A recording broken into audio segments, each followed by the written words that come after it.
Everyone, आज हम यहाँ पर बात करेंगे सूरदास का भक्ति आंदोलन में क्या महत्व है, या फिर ऐसे आ सकता है कि भक्ति आंदोलन और सूरदास पर टिप्पणी। ठीक है, प्रीवियस ईयर में हमारे पास क्वेश्चन पूछा गया था कि भक्ति आंदोलन में सूरदास का क्या महत्व है, इसीलिए हम इस क्वेश्चन को आज प्रिपेयर कर रहे हैं। कल एग्ज़ाम है, एग्ज़ाम्स में जाने से पहले इस क्वेश्चन को ज़रूर प्रिपेयर कर लेना। ये क्वेश्चन बहुत ज़्यादा इम्पॉर्टेंट है। ठीक है, तो सूरदास एक भक्त कवि थे और वे ऐसे भक्त थे जिनके इष्ट देव के दरबार में जात पात के आधार पर कोई भेदभाव नहीं था। यानी सूरदास के जो इष्ट देव थे वो कृष्ण थे, और कृष्ण जो हैं वो जात पात में किसी प्रकार का कोई भेदभाव नहीं करते। इस प्रकार के वैचारिक निष्ठा, जात पात और धर्म मजहब के भेदभाव से जो जर्जर हो रहे उस समय का जो समाज था के भौतिक अस्तित्व के लिए ऐतिहासिक आवश्यकता बन गई थी, है ना। यानी इस प्रकार जो ये वैचारिक निष्ठा, जात पात, धर्म मजहब का जो भेद में जो जर्जर हो रहा उस समय का जो समाज था उसके लिए आवश्यक भी हो गया था। इस आवश्यकता के प्रति कबीर, जायसी, तुलसी, ठीक है, ये सब भी भक्त कवि हैं। तो कबीर हो गए, जायसी हो गए, सुर हो गए और तुलसी हो गए की सम्मिलित सहमति थी, और यही वह लोकमान्य भावभूमि थी जो इन चारों भक्त कवियों को एक दूसरे से जोड़ती है। ठीक है, और भक्ति आंदोलन, जैसे आप सुर काव्य पढ़ेंगे, तुलसी का काव्य पढ़ेंगे तो वहाँ पे भी जात पात में किसी प्रकार का कोई भेदभाव नहीं है ना।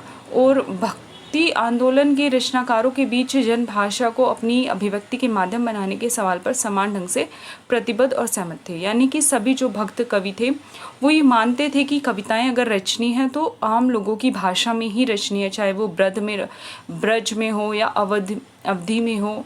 ठीक है, तो ताकि क्या हो कि लोग उसे समझ तो सके, है ना। जैसे मीरा है, ठीक है, उन्होंने रचनाएं की तो उन्होंने राजस्थानी भाषा के उसमें पुट हमें देखने को मिलते हैं। इसी तरह जब हम सूर के पढ़ते हैं तो उसमें हमें ब्रज भाषा देखने को मिलती है, क्योंकि वो उस समाज में रहने वाले थे तो वहाँ की ही भाषा उन्होंने अपने काव्य के लिए चुन ली।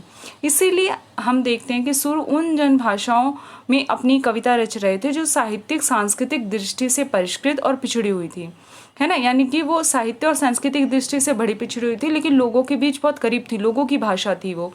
यद्यपि अपने प्रगीत जो परंपरा या है सुर के लिहाज से ब्रज लोक कंठों में रची बसी हुई थी, उसकी वजह से सुधुर हो गई थी। यानी कि लोग जो हैं सुर के पदों को गाया करते थे। अन्य भक्त कवियों के समान सुर भी शास्त्रीयता के आग्रह और उसकी जकड़बंदी से मुक्त थे और अपने ज़माने के जो गृहस्थ आश्रम में रहने वाले लोक समाज से संबंधित कर अपने पदों की रचना कर रहे थे। ठीक है, और जब आप आगे पढ़ते जाओगे तो आपको पता चलेगा सुर का जो विशेषताएं क्या है। उनके काव्य की विशेषता सबसे पहले यही है कि संगीत का कलात्मक उपयोग हमें देखने को मिलता है। उसमें ब्रजभूमि की लोक संस्कृति का आत्मसातीकरण हमें देखने को मिलता है। इसी तरह सुर का जो काव्य, उसकी विशेषता ये है कि उसमें वात्सल्य चित्रण है। और फोर्थ जो है, स्त्री पुरुष संबंधों की स्वच्छंदता या फिर यूं कहे उन्मुखता का अनुमोदन हमें देखने को मिलता है। और यही जो सुर हैं उनकी रचना है उसकी विशेषता है। ठीक है, अब अगर हम भक्ति आंदोलन से सुर के काव्य को निकाल देना तो वह एकांगी और विकलांग प्रतीत होगा। इससे आप अनुमान लगा सकते हैं कि भक्ति काव्य के विकास और उसके रागात्मक वैविध्य में सुर का कितना निर्णायक महत्व है ना।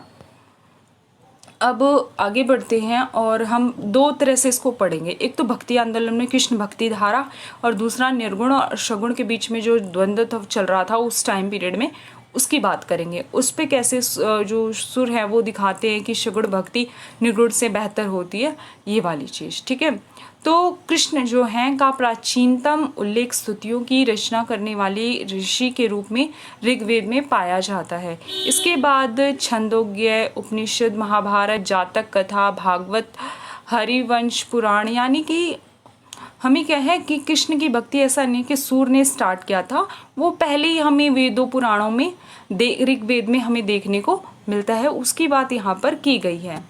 ठीक है, और जो गाथा सप्तशती है वो कृष्ण कथा का वर्णन उसमें हमें देखने को मिलता है। ये सारी बातें इसमें कही गई हैं। ठीक है, और आप देखोगे कि हिंदी भक्त काव्य में कृष्ण भक्ति से संबंधित पुष्टि मार्गी, है ना, पुष्टि मार्गी और गौणीय और राधा वल्लभी या हरिदासी संप्रदाय के जो योगदान की भूमिका हमें देखने को मिलती है। इसी प्रकार कृष्ण आश्रयी जो भक्ति की अनेकानेक शाखा प्रशाखा के आचार्यों और भक्त कवियों द्वारा रचित साहित्य पुराण में विपुल है। अगर साहित्य और कलात्मक दृष्टि से निर्ममता पूर्वक चयन करने पड़े तो हम कहना पड़ेगा कि जो राधा वल्लभी संप्रदाय हैं उसके गोस्वामी की पदावली रागात्मक संवेदना माधुर्य की दृष्टि से अवश्य ही उल्लेखनीय है। इसका परिणाम जो इसके साथ ही हमें हरिराम व्यास और चतुर्भुज दास, ध्रुवदास, हित और वृंदावन दास आदि की भी चर्चा करते हैं। मीन बेसिकली आपने जो ये पढ़ा उसमें यही था कि कृष्ण जो भक्ति है, जैसे सूरदास का जब हम महत्व पढ़ते हैं भक्ति आंदोलन में तो हमें पता होना चाहिए कि सिर्फ सूरदास ही ऐसे नहीं थे जो कृष्ण भक्त थे। हमें पुष्टि मार्गी जो कवि थे जो, ठीक है, और जो अष्टछाप के कवि थे, ठीक है, अष्टछाप में से सूरदास भी हैं, लेकिन मतलब वो भी जो है वो कृष्ण भक्त ही थे। इसी तरह राधा वल्लभी और हरिदास संप्रदाय के जो थे उनका भी बहुत बड़ा योगदान है, ठीक है। साहित्यिक कलात्मक दृष्टि से अगर हम देखें तो राधा वल्लभी संप्रदाय के जो हरिवंश गोस्वामी की रचना है, पदावलियाँ हैं, रागात्मक संवेदना और माधुर्य की दृष्टि से उसकी विशेषता वो लेखनीय होती है। तो ये सारे जो हैं कृष्ण भक्ति संप्रदाय से संबंध रखते हैं, ठीक है, और इनसे ही कुछ कुछ प्रेरणा सूरदास ने भी ली है और सूरदास से भी इन्होंने प्रेरणा ली है, ठीक है, भले इनका थोड़ा टाइम पीरियड में आगे पीछे हो सकता है, ठीक है। और कृष्ण भक्ति काव्य में नंददास, रसखान, मीरा के जो है भक्ति उसका तो मतलब आप सभी परिचित हैं, ठीक है। सूरदास समेत सभी जो कृष्ण भक्त कवियों की उनका एक ही लक्ष्य रहा है कि रस, आनंद और प्रेम की युगल मूर्ति राधा कृष्ण की लीला का गान करना।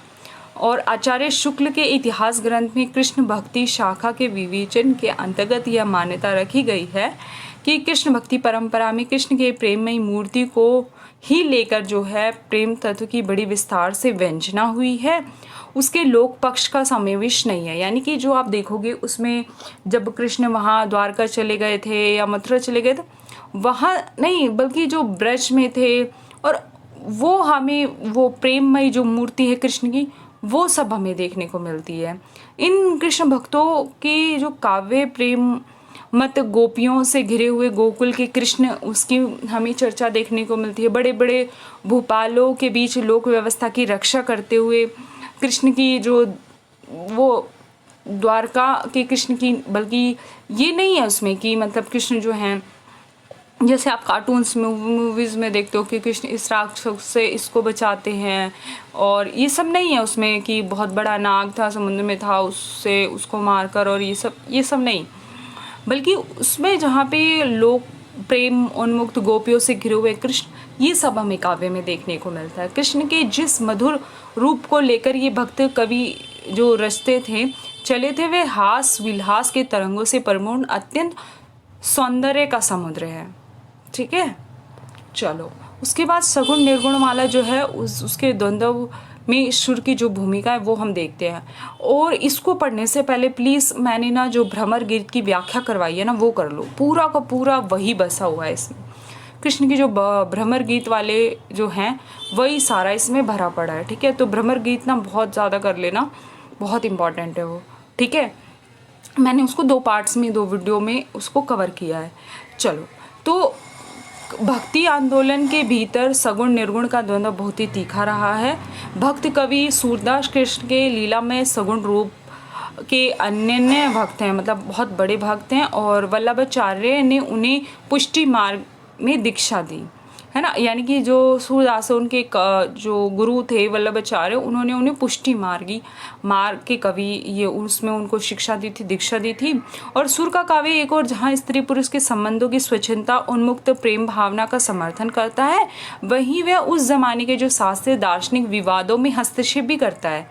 जैसे भ्रमर गीत के जो उद्धव है गोपी का संवाद हमें देखने को मिलता है, जिसमें ज्ञान और बनाम भक्ति यानी ज्ञान वर्सेस भक्ति जो है, और या फिर हम कहें सगुण वर्सेस निर्गुण जो है, कि बहस अपने प्रखर रूप में व्यक्त हुए हैं। ठीक है, जैसे उद्धव है वो गोपियों को निर्गुण भक्ति अपनाने के लिए ज्ञान योग अपनाने का जब संदेश लेकर आते हैं, तो गोपियाँ उनको इतने उल्हाने देती हैं, अपने ऐसे ऐसे तर्क देती हैं कि उद्धव जो है वो मौन हो जाते हैं, वो कुछ बोल ही नहीं पाते हैं। ठीक है, वो वापस चले जाते हैं। ये सब हमें देखने को मिलता है। वास्तव में यहाँ पे सूर ने अपने विचार व्यक्त किए हैं। इस तर्क वितर्क दार्शनिक ऊहापोह वैचारिक टकराहट के बीच अनेक संदर्भ ऐसे हैं जिससे हमें पता चलता है कि सूर नाथपंथियों सिद्धों संतों की दलीलों का खंडन कर रहे हैं। सैकड़ों ऐसे पद हैं जिसमें योग ज्ञान निर्गुण निराकार ब्रह्म के अस्तित्व पर शंका व्यक्त की गई है, आपत्ति की गई है, उसकी निरसारता सिद्ध की गई है। उद्धव गोपी संवाद वस्तुतः निर्गुणीय यानी निर्गुण जो है मत से सुर के मुठभेड़ जो है, सुर जो है निर्गुण के बिल्कुल भी पक्ष में नहीं थे, वो सगुण भक्त थे, तो उसकी भी हमें छाया देखने को मिलती है। गोपियों की आशुपूर्ति और भावाकुल और करुण मनोदशा स्वयं में उद्धव को तिरस्त करने और उन्हें चुप करने और खामोश रहने की जो तार्किक क्षमता है वो रखती है। पिछले 500-600 सालों से चली आ रही वैचारिक द्वंद्वों में सूर अवतारवाद का अनुमोदन करते हैं और कृष्ण की सगुण मूर्ति की उपासना के पक्षधर के रूप में सामने आते हैं। ठीक है, उद्धव स्वयं ज्ञान मार्गी है और ब्रह्म के निर्गुण निराकार सत्ता में विश्वास रखते हैं। कृष्ण उनके ज्ञान गर्व को चूर करना चाहते हैं, इसीलिए गोपियों के पास उद्धव को भेजते हैं। गोपियां निर्गुण की साधना कैसे कर सकती हैं? वे तो कृष्ण की सगुण लीला के रस और प्रेम में पली हैं और कृष्ण के मथुरा चले जाने के बाद जो है उनके मधुर प्रेम में मग्न है, और कृष्ण के मथुरा चले जाने के बाद जो विरह व्याकुल हो रही हैं उसका वर्णन हमें देखने को मिलता है कि उद्धव द्वारा जो निर्गुण साधना योग साधना और नाथपंथी व्रज यानी साधना का उपदेश सुनकर गोपियां पूछती हैं, निर्गुण कौन देश को वासी, यानी जो जिस निर्गुण ब्रह्म को तुम हमें मानने के लिए कह रहे हो वो कौन देश का वासी है, बताओ। मधुकर हंसी समझाए सो दे बुझती सांच ने हंसी। मैंने ऑलरेडी जब इसकी व्याख्या करवाई है तो ये वाला करवाया है, एग्जाम में भी आ सकता है, ध्यान से सुना।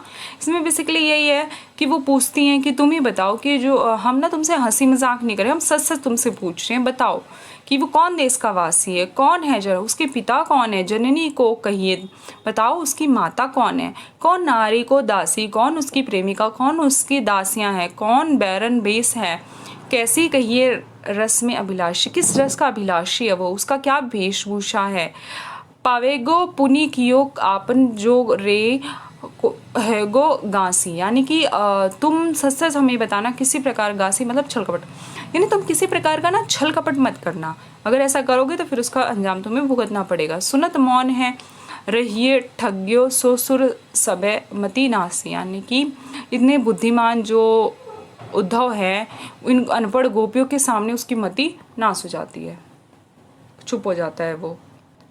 इसमें भी इसकी जो व्याख्या है वो दी हुई है कि इसमें साफ साफ लिखा है, देखो, गोपियां उद्धव से निर्गुण ब्रह्म का परिचय जानना चाहती हैं।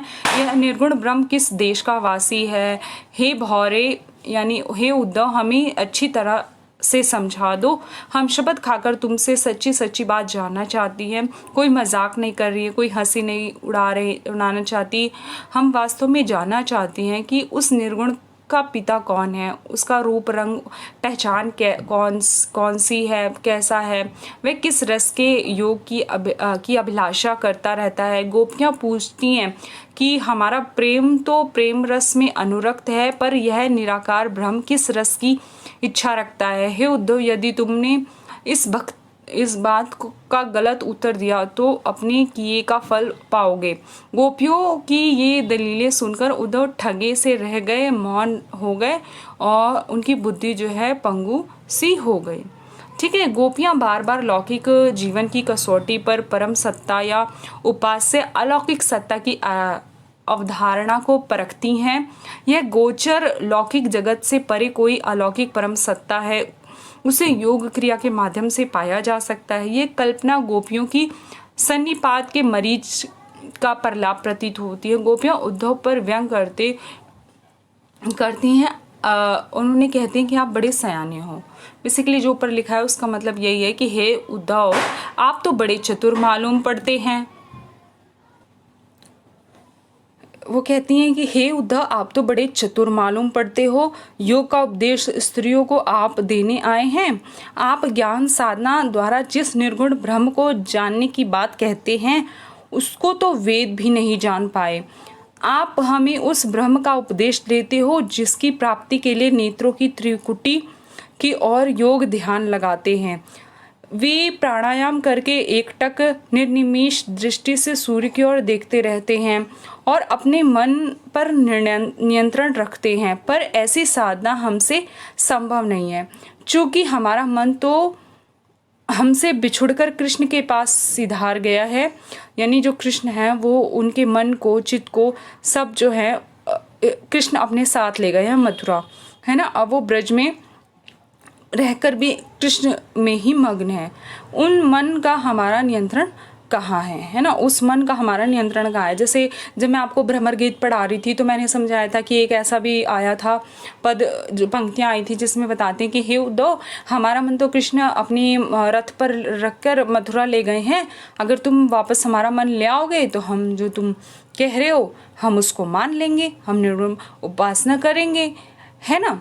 तो वास्तव में वो यही कहती हैं कि हम ना पूरी तरह से कृष्ण की दीवानी हो चुकी हैं, अब हमसे किसी और ईश्वर की भक्ति नहीं होगी, ठीक है। और आप देखोगे, आय हाय, आप एग्ज़ाम में सिर्फ जितना मैंने अभी तक पढ़ाया है सिर्फ उतना लिखेंगे तो भी ठीक है, लेकिन मैं थोड़ा एक्स्ट्रा भी आपको पढ़ाना चाहूँगी ताकि आप अगर कुछ भूल जाएं तो ये जो और पढ़ा रही हूँ मैं उसमें याद रहे, तो वहाँ से आप कर लेना, ठीक है। जैसे आगे ये एक्स्ट्रा है, थोड़ा मैं एक्स्ट्रा पढ़ा रही हूँ आपको, थोड़ा ज़्यादा याद करेंगे ना तो एग्ज़ाम में अगर कुछ भूल गए तो भी क्या है कि आपका कुछ छूटेगा नहीं, है ना। तो उसकी जगह आप ये लिख लेना, देखो, हे उद्धव, जब किसी से प्यार होता है तो प्यार करने वाला जो है मृत्यु की परवाह नहीं करता, ऐसा गोपियाँ कहती हैं। प्रेम के कारण पतंग आग, जो कुछ कुछ एग्जाम्पल्स देती हैं, जैसे पतंगा जो होता है ना, जो दिया होता है, दिए के आगे पीछे जो कीड़ा डोलता रहता है वो पतंगा कहलाता है, ठीक है।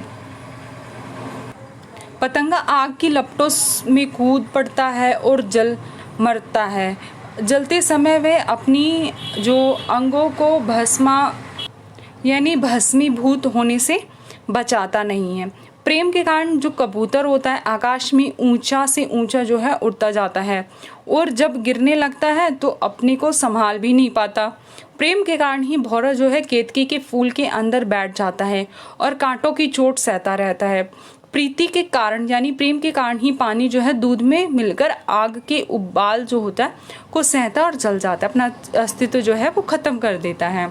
इसी तरह वीणा की स्वर लहरी से प्रीति के कारण एक स्थान पर बैठा हुआ जो हिरण है शिकार के बाण का शिकार हो जाता है। प्रेम के कारण ही जो माँ है अपने बेटे के लिए हर प्रकार का कष्ट उठाती हुई अपने स्वत्व को होम कर देती है। गोपियाँ कहती हैं कि ऐसा ही हमारा प्रेम कृष्ण के प्रति है। हम प्रेम से अब छुटकारा, हमें जो है इस प्रेम से अब छुटकारा कहाँ है, ठीक है। तो यही चीज़ें हमें यहाँ पर देखने को मिलती हैं। इस तरह जो है गोपियाँ अपना पक्ष रखती हैं। भ्रमर गीत को सुर का सबसे मर्मस्पर्शी अंग माना जाता है और यह एक प्रकार का उपालंब काव्य भी है, ठीक है। और फिर उस पर अलग अलग आचार्यों ने अपना अलग अलग मत रखा, जैसे आचार्य मिश्र हो गए या फिर आचार्य विश्वनाथ प्रसाद हो गए, आचार्य शुक्ल हो गए, ठीक है। और इसी प्रकार ज्ञान योग के प्रतिपक्ष में साकार उपास्य देव के लिए प्रेम भक्ति की भावना सुर के काव्य में निर्विवाद रूप से उपस्थित है, उसमें कोई संदेह नहीं है। सुर ने निर्गुण सगुण के विवाद में ज्ञान और या योग मार्ग को संकीर्ण, कठिन और नीरस बताया है और भक्ति मार्ग को विशाल राजपथ जैसे सरल और सरस माना है। गोपियों की प्रेम मगन तन्मयता, विह्वलता और भावना में पगी तर्कशीलता के आगे आखिरकार जो उद्धव है हार मान जाते हैं। फिर उसके बाद ना हमें देखने को मिलता है कि हे कृष्ण, उद्धव कहते हैं, हे कृष्ण माधव जी, मैंने ब्रज में जाकर सचमुच अति सुख, मुझे बहुत खुशी हुई, मैंने सुख प्राप्त किया। गोपियों के संसर्ग से मुझे अपार सुख मिला। आपने ज्ञान संदेश देने के बहाने ही मुझे ब्रज के लोगों से मिलने भेजा था। यदि आप मुझे मतलब क्षमा करें तो मैं विनती करके उन सभी बातों का वर्णन करना चाहता हूँ जो मैं वहाँ देकर आया हूँ। आपने अपने श्री मुख से जिस ज्ञान पंथ का उच्चार किया था वह उन्हें ज़रा भी नहीं सुहाया, है ना। जिस प्रकार जन्म भर के परिश्रम के बाद जो वैदिक सिद्धांत का ज्ञान होता है उसे तो कृष्ण ने सहज ही सुना दिया। ठीक है, हमें देखने को मिलता है राधा ने सहज ही सुना दिया श्यामा ने, यानी कि वहाँ पे वो कहती हैं कि अब वो निर्गुण भक्ति क्यों करे, क्योंकि जो वेद सिद्धांत हमें सालों की तपस्या से प्राप्त हो वो तो हमें कृष्ण की भक्ति में ही मग्न होकर प्राप्त हो गया है। ठीक है, और श्यामा मतलब यहाँ पे राधा के लिए, गोपियों के लिए यूज़ हुआ है वर्ड। जिस रस का गान गोपियों ने किया है वे वेद, शेषनाग, शिव, ब्रह्म को भी प्राप्त नहीं है। उसके सामने मुझे अपना ज्ञान मार्गी उपदेश कड़वी और कथा समान लगा। मैं स्वयं ही उसके प्रेम रस के सागर में समा गया। मैंने उधर ब्रज में आपका ही रूप सर्वत्र देखा और मेरी आपके विषय में सारी जो तृषा, सारी जिज्ञासा शांत हो गई। आपकी कथा वस्तुतः अकथनीय, अवर्चनीय, निर्वचनीय सी है। उसे आप ही जान सकते हैं, हम जैसे लोग उसे जान नहीं सकेंगे। इस तरह उद्धव ने अपना जो वृतांत सुनाने के बाद श्री कृष्ण के सुंदर चरणों को निहारा और अपने भाग्य को अपने ही नेत्रों से हर्ष से भरे आंसू जो हैं उसने बहा दिए, यानी अपने सौभाग्य पर अपने ही नेत्रों से हर्ष से भरे जो आंसू उनके चरणों पर बहा दिए। सगुण निर्गुण विवाद में उद्धव का यह चित्र प्रस्तुत कर सूरदास मानवीय संवेदना का एक भाव विहल परिणाम दिखलाते हैं कि किस तरह गोपियों के आगे उद्धव हार कर लौटते हैं। ठीक है, तो इस प्रकार आपने देखा कि किस प्रकार जो है भक्त सूरदास कवि वो भक्ति आंदोलन में उनकी बहुत बड़ी भूमिका रही है और सगुण भक्ति के बहुत बड़े पक्षधार रहे हैं और कृष्ण भक्ति धारा के वो एक श्रेष्ठ और महत्वपूर्ण कवि माने जा सकते हैं।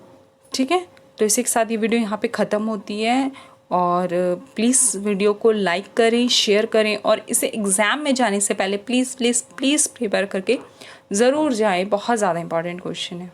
Okay, thank you so much. Please subscribe करें, क्लास ग्रुप में शेयर करें और हमसे जुड़े रहें। Thank you.